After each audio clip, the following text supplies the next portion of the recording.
Hi all, Michelle Giannato here, patient advocate, vice president of the nonprofit for Brewery Syndrome Information and Research. My husband's gut would convert food to alcohol and he'd become legally intoxicated. On previous videos, I started throwing out some numbers, like he ate a piece of cake and his alcohol went to 0.19. He would wake up with an alcohol level of 0.20 in the breath alcohol meter.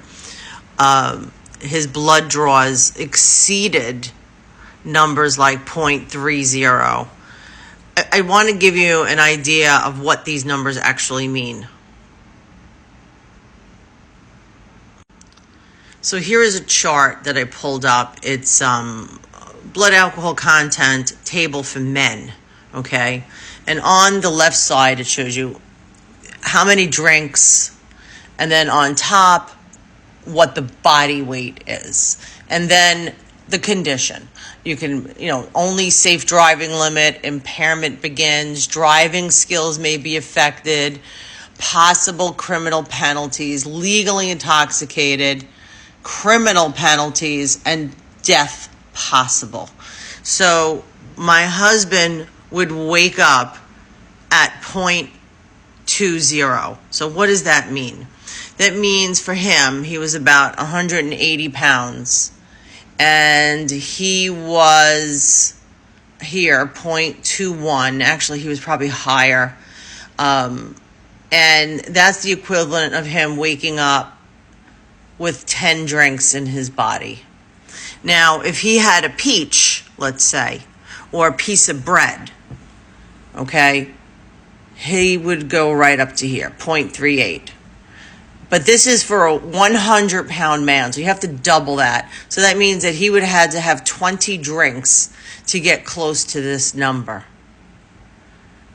In order for him to get to 0.21 when you first wake up, again, at least 10 drinks minimum.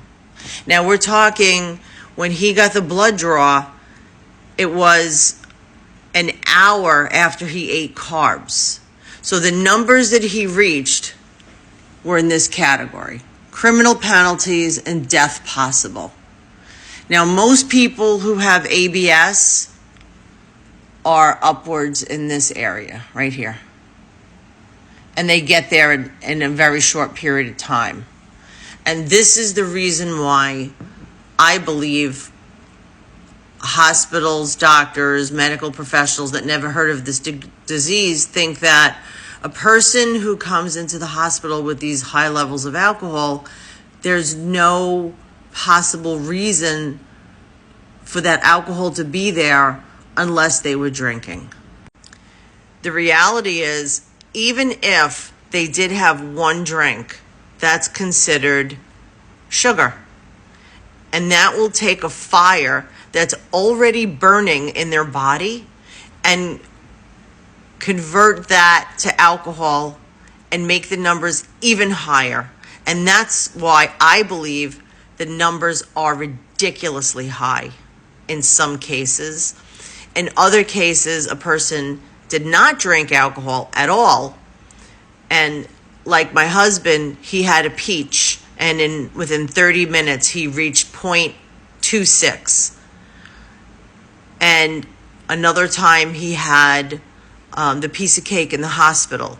The breath meter registered 0.19 in an hour.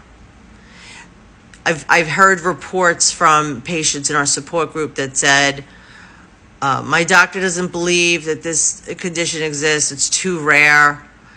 There's no way the body can produce alcohol that high. I invite you to some of the hospital rooms where people are getting tested during the high carb challenge and look at the numbers. Doctors, you would be shocked at the numbers if you saw it with your own eyes. Don't dismiss the patient because you think that they're just drinking. Go through the motion of testing and see with your own eyes what actually happens to someone with auto-brewery syndrome.